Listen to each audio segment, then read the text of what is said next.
for me, I got to get out of my comfort zone and I got to push myself every day to motivate myself to get out there beyond that lines. I'm on the playing field. So there's no better way than developing relationships. Technology is transforming how we think, how we lead, and how we win. From InterVision, this is Status Go, the show helping IT leaders move beyond the status quo, master their craft, and propel their IT vision. Welcome to Status Go. I'm your host, Jeff Tunn. Toward the end of our first year on Status Go, I interviewed Doug Thies of the IT Leaders Group in Indianapolis. In that episode, we talked about the importance of community in the IT space. Little did we know then, our sense of community was about to be challenged in a big way. As we begin to slowly climb out of the embrace of the global pandemic, we've come to truly realize the importance of community. Our guest today is Mike Charobee. Mike, aka the Chief, is the founder of no less than 8 organizations in Charlotte, North Carolina. Many of these organizations exist to create and foster communities for the IT leaders in Charlotte and beyond. We're going to focus on a couple of those organizations: Valentine IT Professionals and his newest organization, the Cyber Breakfast Club. Welcome to Status Go, Mike. Hey, thanks for having me today, Jeff. How you been? Been pretty good. I appreciate you having me on your program, CXO Underground. So put in a little bit of a plug to our listeners to check that show out. It should be on your playlist right behind Status Go. So Mike, before we talk community, I got to ask you, what's the story behind the Chief?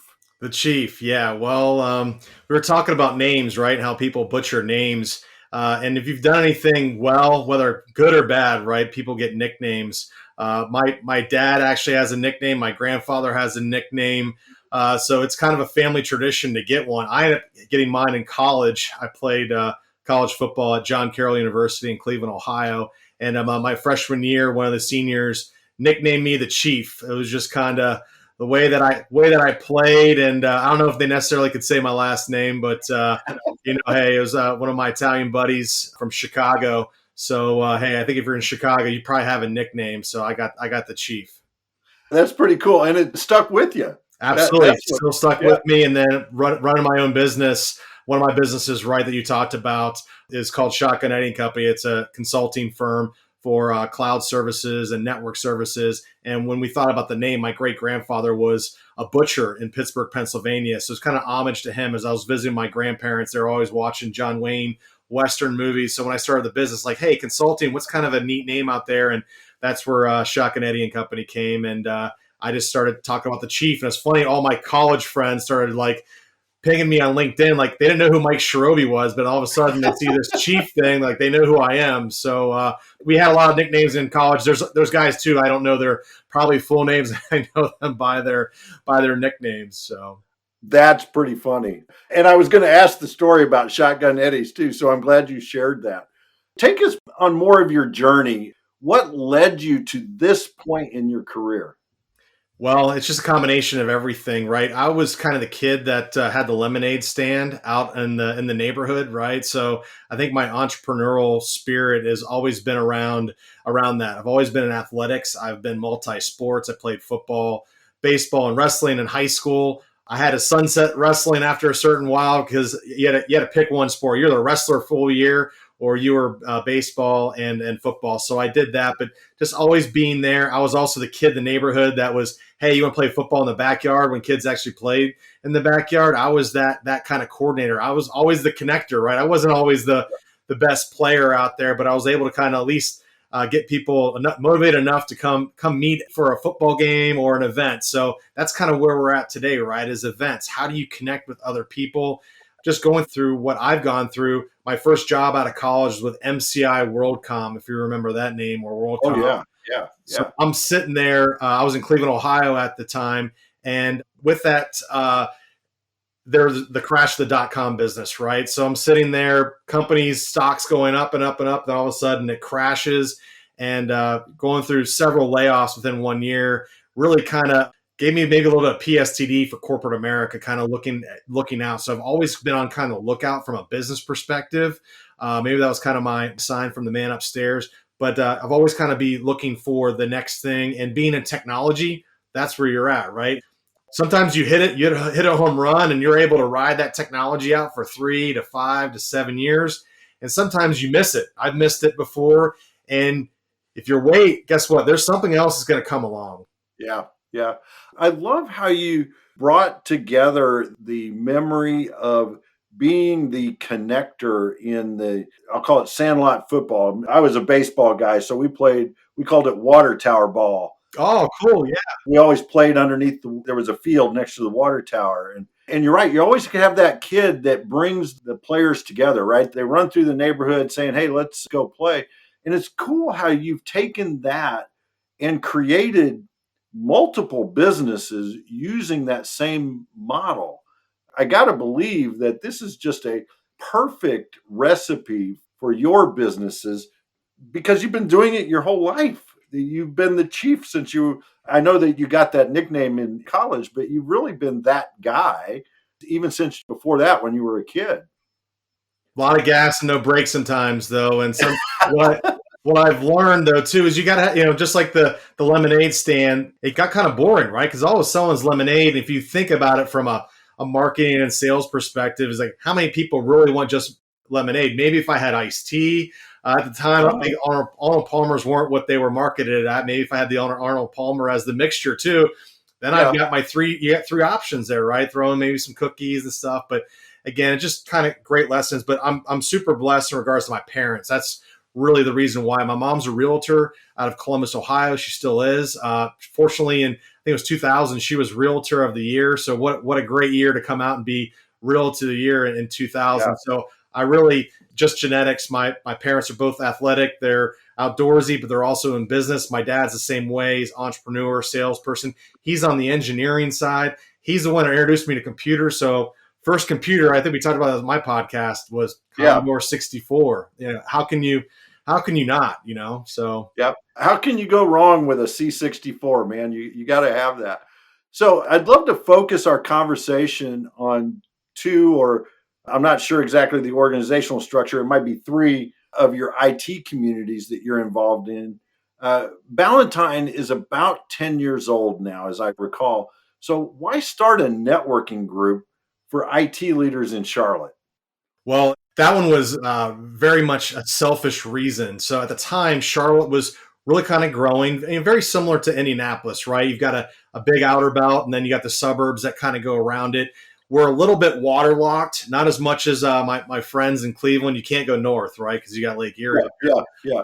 But you've got, we got Lake Norman on the northwest side of town, and we've got Lake Wiley on the southwest of town that goes into South Carolina. So you got a little bit of water that kind of separates the city to go a little bit more north and south. At the time, all the events for IT, Jeff, they were what they call uptown Charlotte. Charlotte calls their downtown uptown. So hear somebody say uptown. It's really, really downtown, but they wanted to change the way that people viewed Charlotte back in the days when Hugh McCall was with Nations Bank, and he bought Bank of America and brought them from San Francisco to Charlotte. So that's really kind of Charlotte's gold, no pun intended. Charlotte's known as the 49ers because actually one of the biggest pieces of gold ever was founded here in the late 1800s, 1900s. Somebody can go ahead and wiki that one. But Charlotte's known as UNC Charlotte is the 49ers because gold was found here first before it came to California. So there's a little bit of a gold rush. But going back to networking, I had two young kids, 1-year-old, 3-year-old at the time, and going 45 minutes, coming home, and it's like 9, 10 o'clock at night. My wife's like, hey, here are the babies. I was like, you know what? I want to get home at maybe like 7 or 8 o'clock and take care of the baby. So I was like, I'm going to try this thing called LinkedIn that somebody sent me to. And let me send out some invites. Let's see what happens. I love that. It was self-serving because you didn't want to drive uptown for these. So why this community? I got to believe it's part of your DNA to bring people together. But what's your why in doing this other than the convenience of having it closer to home? My why is it gets me out of my comfort zone. I am traditionally an introvert. If you saw me as a little kid, I did not want to get in front of people. I was the shy one. I don't want to talk. And sports was really kind of like I crossed that line to get on the ball fields, and I was a totally different person, right? I was just kind of gung ho. How do you do it? That's how I see my business life is if I'm going to survive, I've got to get onto the playing field and I've got to get out there and make things happen. Someone said the other day, I heard somebody say, hey, sales is a contact sport. Well, business is a contact sport, right? If you're not contacting people, your business will slow down into no. Whether you're in sales or not in sales, whatever your business is, if you go down to, hey, I'm just work from home and I'm going to be on my island, your business is going to dwindle down to nothing. And hey, you don't want to be that person that you're on some sort of Excel spreadsheet, right? And we haven't heard from this person. So for me, I got to get out of my comfort zone and I got to push myself every day to motivate myself to get out there beyond that line. I'm on the playing field. So there's no better way than developing relationships. I just like to learn, right? I'm not a great reader. I'm a slow reader. So it's way easier for me to meet Jeff Tunn and learn from him, or Joe DePinka, or, an Elizabeth Austin, who's here in Charlotte, CIO of the year, or a Ted Mueller, CIO of the year, or Lisa Tuttle. She's, CISO at SPX. She's been on the podcast. They're just really interesting people to learn from. I just like being around the folks who are in leadership roles because I just get to learn every day. And guess what? I'm also selfish because that's the business that I'm in. I'm serving leaders and I'm trying to help them when they have problems. I'll go solve them through software solutions and cybersecurity and cloud. Well, and when we talked the other day, you had a great story about the connection with Rotary and these groups. Could you share that story with our audience? Yeah. So when I moved to Charlotte, again, looking at different networking groups, my mom was in Toastmasters and my dad was in Rotary. I ended up choosing Rotary first, went with that and got really engaged. And I missed a meeting. I got to be on the board, I think, at Rotary locally. So, but I thought it was more business oriented, right? I looked at it, I was like, oh, this is like business stuff. But what I realized was it was really community and network, friendships first. And then the business comes. It really kind of changed the way I looked at networking groups. A lot of networking groups are like, oh, well, this is what you're going to get out of it. This is where you get sales, money, all this stuff because you're in business, right?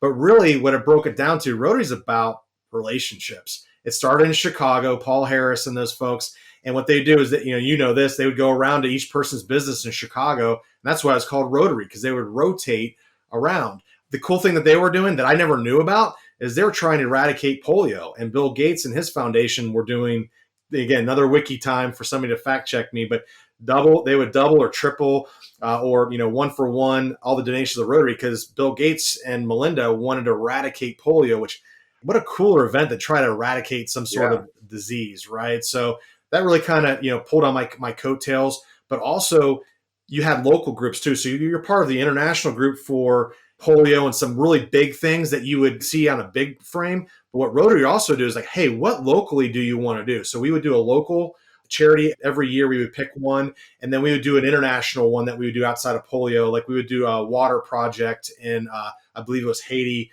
One of our members knew a lot about Tom Herman. He's a State Farm agent. Like he never talked to me about State Farm at all. He's talking about, hey, water projects. Here's where we need to get funding. Do you know people, right? So again, Rotary is just a great lesson learned for me. And I took the Rotary lessons into Ballantine IT. So you and I met through our respective networks, right? John Harden, the CEO of a SaaS startup here in Indianapolis, Sasslio, introduced us after the two of you had connected regarding his business. It's another example of having this robust professional network. What are some of the things that you've learned in your career through networking? What have you learned about networking? The biggest thing is you have to invite somebody something. So what I learned about Rotary was Rotary had meetings every week. And that's really tough to get the right sponsor. And the formula for them, and from my perspective, was you had to have a great venue, you had to have great food, and you had a great speaker. If you missed out on the speaker, if you had great food, people would come back. And then if they had bad food, then if you had a great venue, you're still okay. But if you can get a great venue, you can get a great food, and then you can get a great speaker, you've got a great opportunity to keep people in seats and attract new members. Tell us a little bit about the Ballantine Group, there and how it's grown.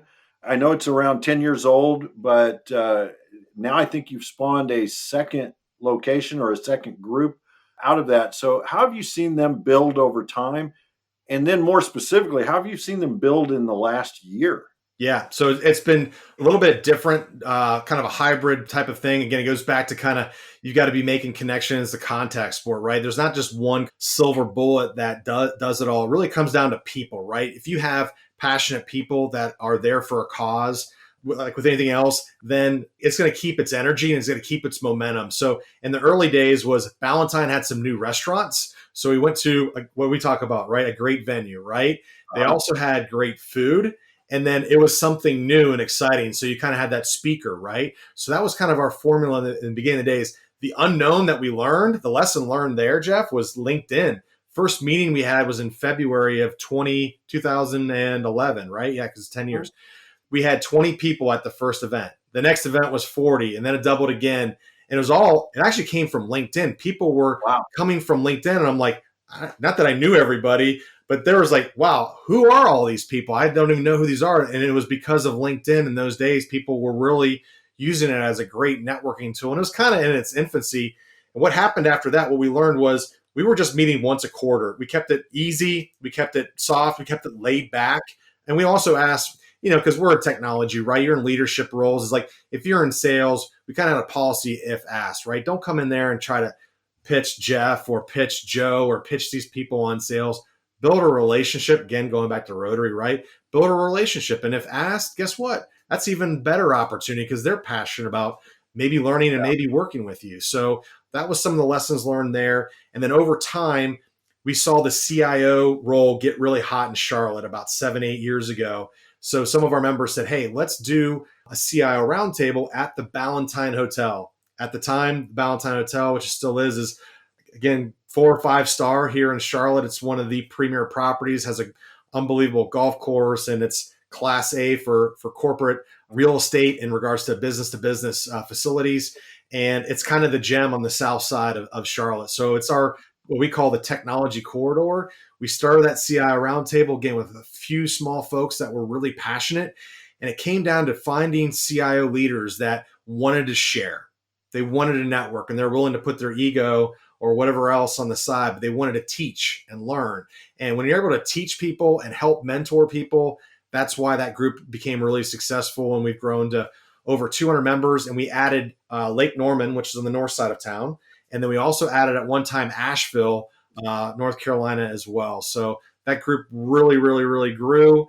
And then over time, the last couple of years, the Chief Information Security Officer role has gotten very popular because of the SEC and them and folks having to have board members and senior executives at the cybersecurity level. We started seeing the CISOs come in. So we built a CISO roundtable, and all credit to the founding members there. That's Mike Brannon with National Gypsum. We also have Mike Hillhouse with Cadalion. And then we have Tom Watson. At the time, he was a CISO at Sealed Air, and now he's a CISO at iSolved. So without having those visionaries to come in and share, especially in cyber, where it's people have got their guard up and you're going to look over your shoulders. But cyber right now is such a team sport. You've got to find local access to see what's trending, and because it's not everything's online, right? And again, zero trust these days, right? And especially in cyber, you've got to find that trust factor. Now, is that the Cyber Breakfast Club? Is that the group, or did it evolve into that later? That's correct. So it's evolved into that. So we had CISO Roundtable, and then now because of the success, because of COVID, we've launched Cyber Breakfast Club in North Carolina, Texas, and in Washington, D.C. So you're taking that more on a national scale. Correct. We're taking on a national scale. We're recruiting founding board members, and we're recruiting founding members for those groups, with the hopes of when we do break up and be able to get in person for in-person breakfast. We know that's a very special type of group. But going forward, I think the world's going to be a hybrid, right? Hey, how do you do this in person and you have your Zoom meeting or Teams meeting or WebEx or your Zencaster, right? Whatever your flavor is. Yeah. If one of our listeners, or more than one, but if we have some CISOs that are listening today and they are interested in starting a cyber breakfast club in their area. Could they reach out to you, Mike, for guidance on that? Absolutely. Think of us kind of as the YMCA model or the Rotary model, right? You have the access to the bigger association. However, when you plant your flag in your local city or your local state, we give the autonomy to you because we know that things are different and in every different group. You got your own fingerprints, right? That kind of put your touch on your group, right? So yeah, we are looking for those. And then again, if we've got founding folks that are in that area, we'll help you. So anybody that's interested, they can contact us, look us up at cyberbreakfastclub.com. Excellent. And we will be sure and put that in the show notes as well as your contact information. A couple of weeks ago, we interviewed Wendy Keene of S2E Transformation on this program. We got started talking about the concept of ecosystems and the value they bring. And it seems as I look across your portfolio of businesses, including the communities that we've talked about, you've created an ecosystem of sorts. How did you see the value of ecosystems, and were you intending to start an ecosystem when you went down this path? It was unintended, right? Just kind of as you look back and you reflect of what made you successful. It's really the connections again, going back to backyard football and baseball in my hometown. I'm from Columbus, Ohio, so just not too far from you, Jeff, right? But yeah, Yep. that ecosystem, it comes down to friendships, and these aren't huge groups, right? We're not thousands and thousands of groups. Those are usually the one-time event in your city, right? Where everybody gets together and we do those. But really, you got to have an ongoing cadence. In these days, we went to monthly meetings because quarterly meetings weren't enough. People forget. And if you miss one, guess what? That's 6 months that you've Yeah. missed, right? So it's hard to get the monthly. Weekly is, I love Rotary, but weekly is tough. Toastmasters is weekly as well, and I love Toastmasters. Table topics, great idea. If you've been in Toastmasters, I would steal collectively their table topics. One of the best ways for icebreakers for any group. Use those as you see fit. But again, yeah, building your network out it's like-minded. You've got to be passionate about what you're doing and who you're with. And then over time, you're going to be able to naturally give to those folks and help them out when they bring something up. For instance, today I was on a call with the client and they were talking about two different things. And I really wanted to help them out, but sometimes I just got to, I get into game mode, right? I kind of got to shut up and color and not be the chief, right? So you got to kind of hold back and say, okay, hey, I want to present it to them in the right way because I'm the chief, right? I can kind of be a little bit direct, all gas and no brakes. So it's like, okay, hey, I thought about some of these things, maybe they might be helpful or not. And some people are responsive to that and some people aren't, right? It's not always, you're checking the box. Bill Conley, who's the former head of recruiting for the Ohio State University football team, is a former coach of mine and mentor to me. And he was on my podcast, and he mentioned in his book for recruiting, he was like 1 out of 6 recruits, and they had some of the best recruits in the 90s and late 80s and early 2000s. And he was like 1 out of 6. You're kind of like, wait. Ohio State football, it's kind of like Alabama, like 1 out of 6. Like you have to think like that, right? Is not everybody you're going to touch to is going to be a home run. So again, as you're networking, you got to have a bigger network because again, you never know. But here's another thing, Jeff. Go back to your old Rolodex. Reach out. Sometimes that's the biggest problem that I have is like I'm always looking at new. It's like I need to go back to some old friends too because we already have that trust factor, right? Yeah, yeah. As you think about the groups that you're a part of, and I assume you have a board that runs these organizations, but what are some of the themes or the topics that your groups really are focused on in 2021? A lot of things are changed, right? Work from home. So in regards to work from home, people are talking about getting back to work. And you probably know this and had a lot of conversations, but what we're hearing in the community, the trends is kind of flex time, right? There might be some employees that want to come back to work one time a day. It might be the whole week. Every employee is a little bit different on if they have to go back into the office, what does that look like? And then also for whether you're, on the CIO or the CTO side of the house, or if you're on the cyber side of the house, it's the same thing. It's the same impact. It comes down to risk and technology and how can you support your team but also your clients, right? There's a lot of things going on as you got clients asking for things. So we've got, one client right now is like, look, they've got a portal that they use with their clients. And the client's like, look, I want single sign-on because now it's too busy. Their biggest complaint on their side is like, I don't want 25 different passwords to log in, right? How do I get single sign-on? There's good and bad to single sign-on, right? Knowing from a CIO, yeah, your help desk goes down really fast, right? When you have single sign-on. But for the security guys, well, wait a second, we need to make sure. So there's always the checks and balance between what I see, the CIO team, the infrastructure team rolling their eyes when the cyber team's got to come in and check the math. So it's a love-hate relationship. I was just talking on the podcast Cloud Talk earlier today, and that was the exact thing that we got onto, is that balancing act between the CIO and the CISO, call it, right? And the CISO is about security, obviously.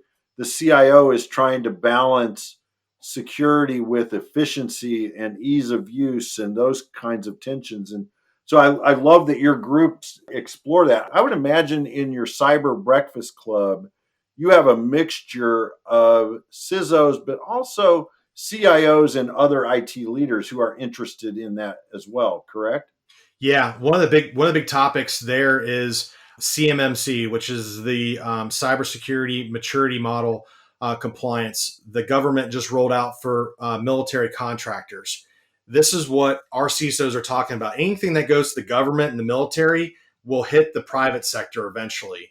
So there's a lot of eyeballs on CMMC, that cybersecurity maturity model certification. What's going on over the next 5 years? These DoD contractors for the military are going to have to go through cybersecurity compliance, and they're going to have an auditor knocking on their door, going through all of that, which they know, hey, what happens with the government typically trickles down because they build standards. And those standards, as I'm sure NIST, right, is one of the big standards out there in cybersecurity.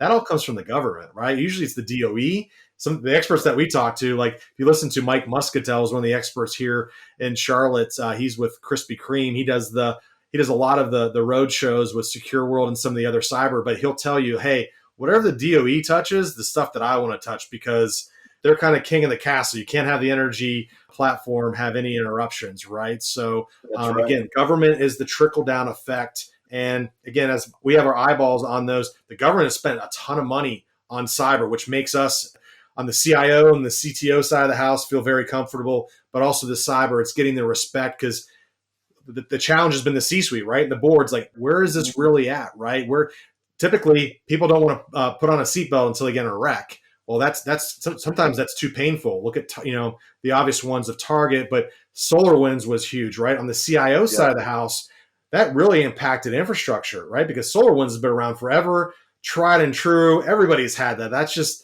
that's Gatorade, that's Coca-Cola, that's in the refrigerator at all times, right? So it's out there now that tool got hacked.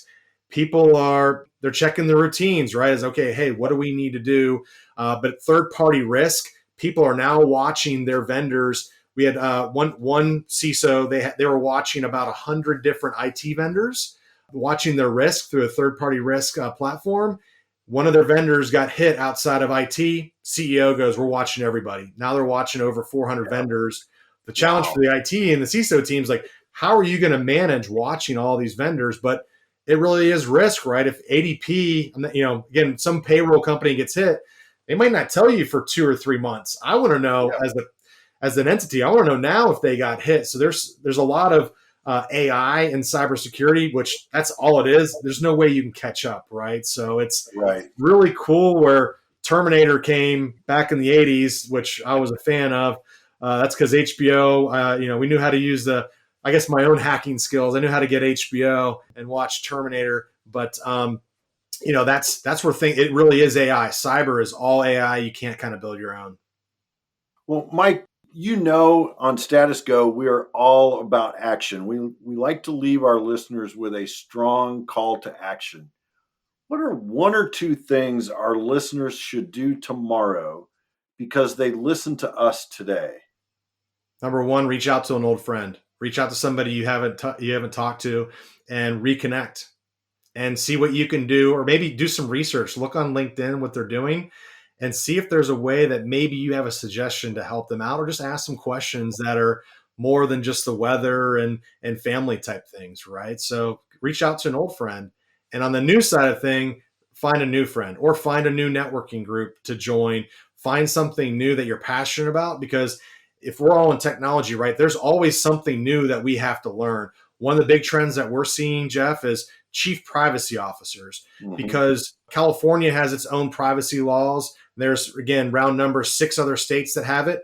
Virginia just came out with their own privacy law that's going to go in effect within the next year, 2 years. So all these different states, again, with all the stuff that happened over the last course of the year with cyber and elections and military and nation states going after us, privacy's going to be huge for your organization. And again, as we know, you thought cybersecurity people were tough. Privacy is going to make your stuff probably even tougher, because you got all these different states. So it's something to look at and start researching now. I love those actions, the reaching out to an old friend or an old connection, reaching out to a new one, thinking about privacy. Those are all great things that we should all start doing. We probably shouldn't wait until tomorrow. We should probably do those today. Absolutely. To our listeners. Mike, I got to thank you so much for being on our program today. I am so glad that our mutual friend, Mr. Harden, introduced us, because I've really enjoyed each of our conversations. So thank you for being on the program today. Thanks for having me. I really enjoyed it, Jeff. To our listeners, if you have a question or want to learn more, go to intervision.com. The show notes will provide links and contact information. This is Jeff Tunn for Mike Charobee. Thank you very much for listening. You've been listening to the Status Go podcast. You can subscribe on iTunes or get more information at intervision.com. If you'd like to contribute to the conversation, find Intervision on Facebook, LinkedIn, or Twitter. Thank you for listening. Until next time.